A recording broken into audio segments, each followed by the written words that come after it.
ክቡራትና ክቡራን በዓለም ዙሪያ የምትገኙ የጣና ቴሌቪዥን ቤተሰቦች እንደምን ዋላችሁ? በያላችሁበት የምድር ዳርቻ ሁሉ አክብሮታዊ ሰላምታችን ይድረሳችሁ በማለት የሰኔ 8 ቀን 2018 ዓ.ም የጣና ቴሌቪዥን የምሽት ዜናችን እርሶቹን በማስቀደም እናስደምጣችኋለን።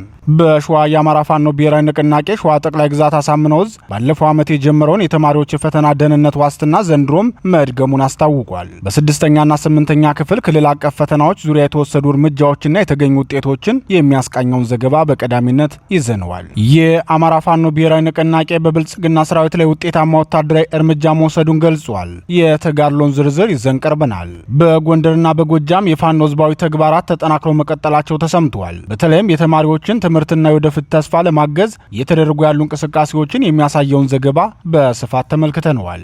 በመናኛ ካሳ ክፍያ ሊያፈናቀሉን ነው ሲሉ በአዲስ አበባ አካባቢ የሚገኙ አርሶ አደሮች ቅሬታቸውን አቅርበዋል። ከመኖሪያ ቤት ግንባታ ፕሮጀክት ጋር በተያያዘ የተነሳውን ውዝግብና የአርሶ አደሮቹን አቤቱታ የሚዳሰሰውን ዘገባ ይዘነዋል። የተወደዳችሁና የተከበራችሁ የጣና ቴሌቪዥን አድማጭ ተመልካቾቻችን እነዚህንና ሌሎች ዜናዎችን ይዘናል። እስከ ፍጻሜ አብራችሁ እንድትቆዩ በአክብሮት እየጋበዝን ወደ ዝርዝር ዜናዎቹ እናልፋለን።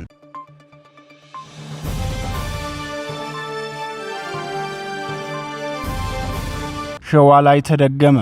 የአማራ ፋኖ ብሔራዊ ንቅናቄ ሸዋ ጠቅላይ ግዛት አሳምነው ዕዝ ባለፈው ዓመት የፈጸመውን ታላቅ ህዝባዊ ተግባር ዘንድሮም በከፍተኛ ቁርጠኝነት መድገሙን አሳየ።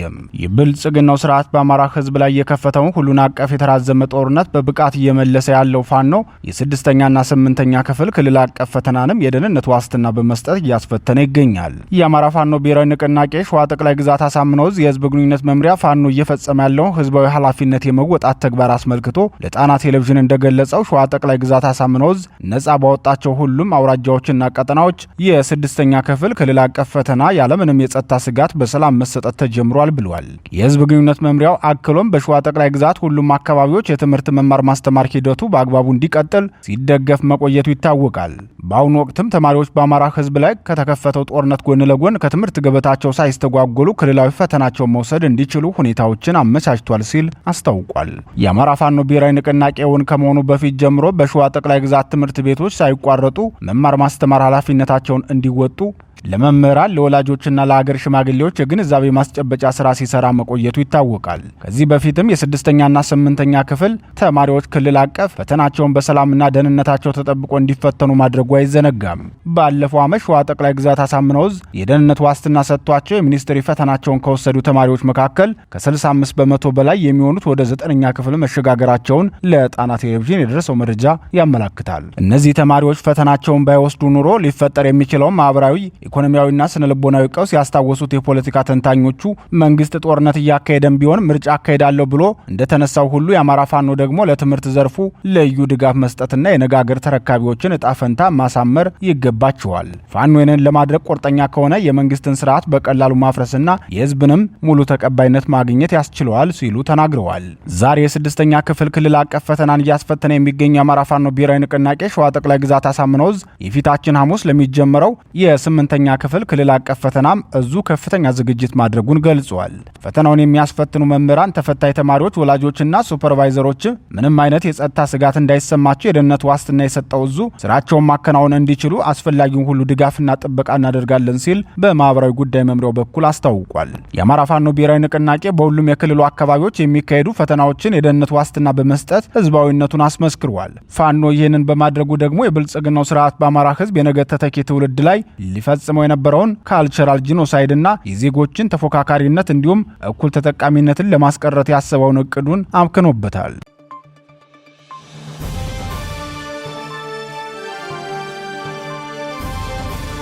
የይፋቱ ታላቅ ተጋድሎና የብልጽግናው ጦር ኮብለላ።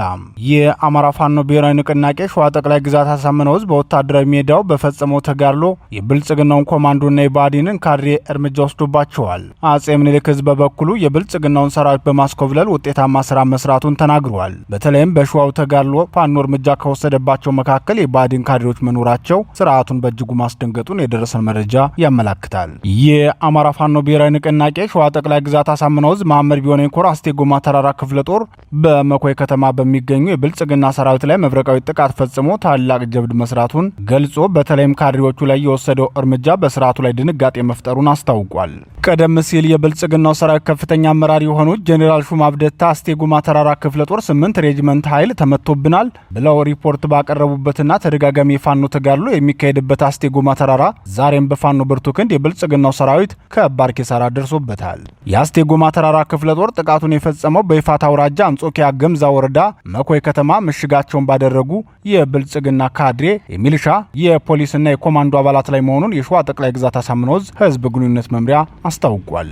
የዙ ህዝብ ግንኙነት መምሪያ አክሎም ክፍለ ጦሩ በከተማዋ በሚገኘው ፖሊስ ጣቢያ ገብቶ ባደረገው የሜካናይዝድ ሞርተር ጥቃት የጸረ አማራው ብልጽግና ስብስብ አባላት የሆኑ 10 ታጣቂዎችን ድባቅ መምታት ችሏል። ከደረሰባቸው ከፍተኛ ጉዳት የተነሳም 4ቱ ወደ ደሴ ሪፈራል ሆስፒታል ተወስደዋል ብሏል። የዕለቱ ተጋድሎ በሌላ ግንባርም መካሄዱን የገለጸው የአማራ ፋኖ ብሔራዊ ንቅናቄ ሸዋ ጠቅላይ ግዛት አሳምነው ዕዝ ህዝብ ግንኙነት መምሪያ የብልጽግና አስተዳደር ላለፉት 3 ዓመታት ወደ ወታደራዊ ካምፕነት ቀይሮት በነበረው በመኮይ ከተማ የሙያና ቴክኒክ ማሰልጠኛ ኮሌጅ ውስጥ መሽጎ በነበረው የልዩ ዘመቻ አየር ወለድ ኮማንዶ ሰራዊት ላይም ወታደራዊ ኢላማውን በጠበቀ መልኩ የሞርተር መብረቃዊ ጥቃት ተፈጽሟል። በዚህ ጥቃት ቁጥራቸው ቦሌ ያልታወቁ በርካታ የስርዓቱ ሰራዊት ላይ ከፍተኛ ጉዳት ደርሷል ሲል የዕለቱን ተጋድሎ ዝርዝር መረጃ አድርሶናል። ይህ በእንዲህ እንዳለ የአማራ ፋኖ ብሔራዊ ንቅናቄ አጼ ምኒልክ ዕዝ 105ኛ ኮር በስቦ ማስከዳት ስልት ውጤታማ ድል እያገኘው ነው ሲል አስታውቋል። ኮሩ በጉዳዩ ዙሪያ በሰጠው መረጃ የወገንን ኃይል መስዋዕትነት በቀነሰ መልኩ የአማራን ህዝብ ድል ለማቅረብ የምናደርገው አንዱ ስልት የጠላትን ኃይል በትጥቅና በተዋጊ ማመናመን ነው። በዚህ መሰረት ከዚህ በፊትም በስኬት እንዳደረግነው ሁሉ ዛሬም 4 የጠላትን ሰራዊት አባላት ሙሉ ትጥቃቸውን ስናይፐር፣ በርካታ ተተኳሽና ሌሎች በርካታ ትጥቆችን እንደያዙ እንዲቀላቀሉን አድርገናል ብሏል።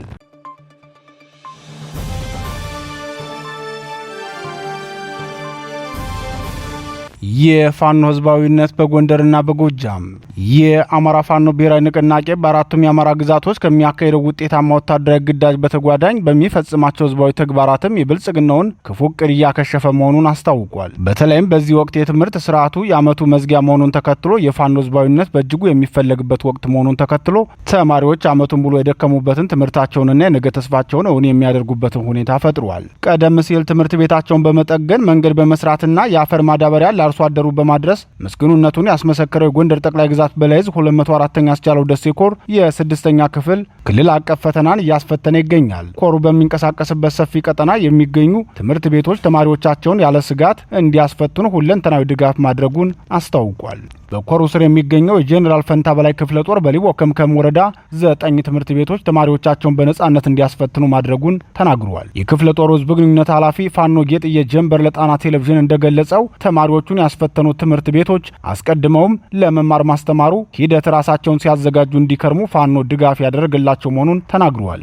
አርበኛ ጌጥዬ ጀንበር ሲቀጥልም መንግስት ተብየው ትምህርት ቤቶችን ወታደራዊ ካምፕ አድርጎ ቢከርምም በክንዳችን ባስለቀቅናቸው ትምህርት ቤቶች የተቀበሩ ቦምቦችና ተተኳሾች አለመኖራቸውን ከመረመርን በኋላ ትምህርት ቤቶቹ ተማሪዎቻቸውን እንዲያስተምሩ ከአካባቢዎቹ ነዋሪዎች ጋር ስምምነት አድርገን በዚያ መልኩ ዓመቱ ሙሉ ሲማሩ የከረሙ ተማሪዎች ደግሞ በዚህ ወቅት የድካማቸውን ውጤት የሚያዩበት ወቅት በመሆኑ ተገቢውን የደህንነት ከለላ በመስጠት ፈተናቸውን በነጻነት እንዲወስዱ እያደረግን ነው። ፈተናው ተሰጥቶ እስከሚጠናቀቅም ፋኖ በዚህ ተግባሩና ከለላ ሰጭነቱ ይቀጥላል ሲል ገልጿል። በአርበኛ ተሾመ አበባው የሚመራው ጎንደር ጠቅላይ ግዛት በላይ ዕዝ 204ኛ አስቻለው ደሴ ኮር በሁሉም ቀጠናዎች ፈተናውን በሰላም እንዲሰጥ ማድረጉን አስታውቋል። የኮሩ አካል የሆነው ጄኔራል ፈንታ በላይ ክፍለ ጦር በሊቦ ከምከም ወረዳ ተማሪዎች ክልል አቀፍ ፈተናን እንዲወስዱ ያደረገባቸው 9 ትምህርት ቤቶች ናቸው።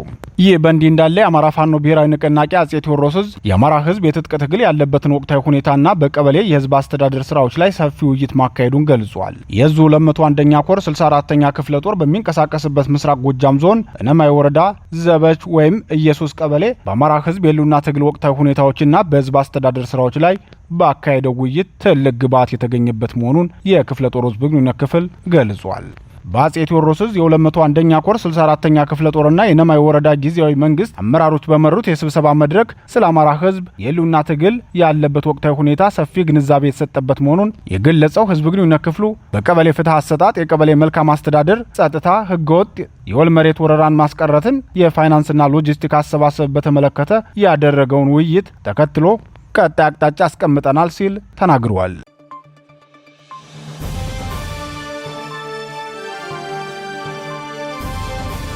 በመናኛ ገንዘብ ሊበትኑን ነው አርሶ አደሮች። የብልጽግናው መንግስት በአዲስ አበባ ከተማ አከናውነዋለሁ ለሚለው የመምህራንና የጤና ባለሙያዎች የመኖሪያ ቤት ግንባታ መሬት ርክክብ ላይ ተቃውሞ ቀረበበት። ተቃውሞ ያቀረቡ የመሬት ባለቤት አርሶ አደሮች ሲሆኑ በአውሮፕላን ማረፊያ ጀርባ የሚገኝን መሬት በመናኛ ዋጋ ካሳ ክፍያ ሊበትኑን ነው ሲሉ ቅሬታቸውን አቅርበዋል። የብልጽግናው መንግስት አርሶ አደሮችን በተመለከተ የወሰነውን ውሳኔ በተቃውሞ ያቀረቡ የመሬት ባለቤት አርሶ አደሮች ከዚህ በፊት የተመደበው የካሳ ክፍያ አነስተኛ ከመሆኑን ባለፈ ክብር የላቸውም። ይህን አቋማቸውን ካልቀየሩ የራሳችንን አማራጭ ለመጠቀም እንገደዳለን።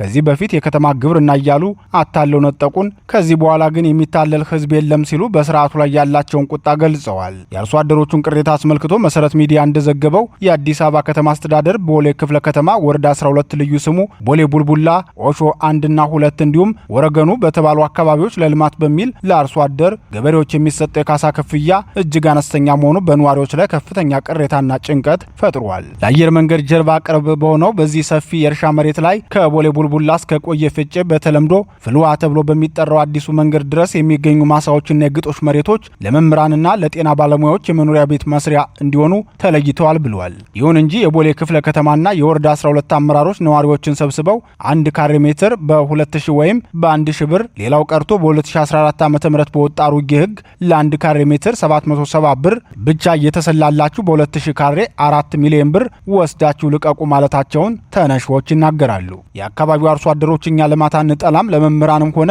ለጤና ባለሙያዎች ቤት እንዲገነባ እንፈልጋለን፣ ነገር ግን በዚህ ዘመን በ4 ሚሊዮን ብር ምን እናደርጋለን ሲሉ የሚጠይቁት አርሶ አደሮቹ በአሁኑ ወቅት ለመምህራን በቦታው ላይ ግንባታ የተጀመረ ሲሆን የሐኪሞች ፕሮጀክትም በተመሳሳይ መልኩ በይፋ በመጪው ቅዳሜ ሊጀመር መሆኑን በገበሬው ዘንድ ያለውን የዋስትና ማጣት ስጋት ከፍ እንዳደረገባቸው ተናግረዋል። የአዳነች አቤቤ መስሪያ ቤት ቀደም ሲል ከሪል ስቴት አልሚዎችና ከግል ባለሀብቶች ጋር በመሆን የ70/30 የህዝብና የግል አጋርነት ወይም ፐብሊክ ፕራይቬት ፓርትነርሺፕ የቤት ልማት ፖሊሲን ተግባራዊ ሲያደርግ መቆየቱ ይታወቃል። በዚህ አሰራር መሰረት አልሚዎች 70% ለገበያ አቅርበው 30% ለዝቅተኛው ማህበረሰብና ለከተማው መስተዳድር ያስረክባሉ። ይህን ተሞክሮ ያነሱት የአካባቢው አርሶ አደሮች ከዚህ በፊት የከተማ ግብርና ተብለን ተዘናግተናል፣ አሁን ግን የምንፈልገው 70/30 እንዲደረግልን ነው። ከሚሰራው ህንፃ 30% ተሰጥቶን የልጆቻችንና የልጅ ልጆቻችን ህይወት መቃኛ እንዲሆን እንሻለን በማለት የዘላቂ መብት ጥያቄዎችን ያቀርባሉ። አርሶ አደሮቹ በአሁኑ ወቅት ምንም አይነት የገንዘብ ክፍያም ሆነ የጽሁፍ መተማመኛ ሰነድ ሳይሰጣቸው ማሳቸውን እንዲለቁ መገደዳቸውን የዘገበው መሰረት ሚዲያ እኛ አርሶ አደሮች ነን፣ እርሻችን ከለላችን ነው፣ እርሻም የለም ብርም የለም፣ መተማመኛም በሌለበት ሁኔታ በምን እንኖራለን ሲሉ በጭንቀት ተናግረዋል ሲል ዘግቧል። በተያያዘም የክፍለ ከተማ አመራሮች የገበሬውን አቤቱታና ቅሬታ ለአዲስ አበባ ከተማ ከንቲባ አዳነች አቤቤ ከማድረስ ይልቅ እያፈኑት እንደሆነና መጪው የቅዳሜ ፕሮግራም ሳይደርስ እልባት እንዲሰጠው አደራ ብለዋል። ነዋሪዎቹ ሲያጠቃልሉም አሁን ካለ የኑሮ ውድነት አንጻር የተመደበው ብር ተስፋ ሰጪ ባይሆንም ቢያንስ ለአርሶ አደሮች ቋሚ ንብረትና ዋስትና ሊሰጠው ይገባል፣ ያለበለዚያ ግን የልጅ ልጆቻችን የት ሄዱ ወይስ ለማኝ ሆኑ ሲሉ ለሚመለከተው አካል ድምጻቸውን በሚዲያችን በኩል አሰምተዋል። የኦህዴድ ብልጽግና ስርዓት ወደ ስልጣን በወጣበት ወቅት የህወሓትን የልማት ፖሊሲ ያወገዘው የኦሮሚያ አርሶ አደሮችን በመናኛ ገንዘብ መሬታቸውን እየቀማ ባለመሬቶቹን ድሃና ዘበኛ አድርጓቸዋል በማለት ነበር። ለጊዜውም ለውስን አርሶ አደሮችና በ10 ሺዎች ለሚቆጠሩ የካድሬ ቤተሰቦች በአርሶ አደር ስም የአዲስ አበባ ህዝብ ቆጥቦ የገነባውን ኮንዶሚኒየም ማደሉ አይዘነጋም። በዚህ ጉዳይ አስተያየታቸውን የሚሰጡ አንድ አርሶ አደር በስማችን እየነገደ ግን ደግሞ ከሌላው የኢትዮጵያ ህዝብ ጋር ደም እንድንቃባ የሚፈልግ ስግብግብና ጨካኝ መንግስት ነው የገጠመን ሲሉ ለጣና ቴሌቪዥን ተናግረዋል።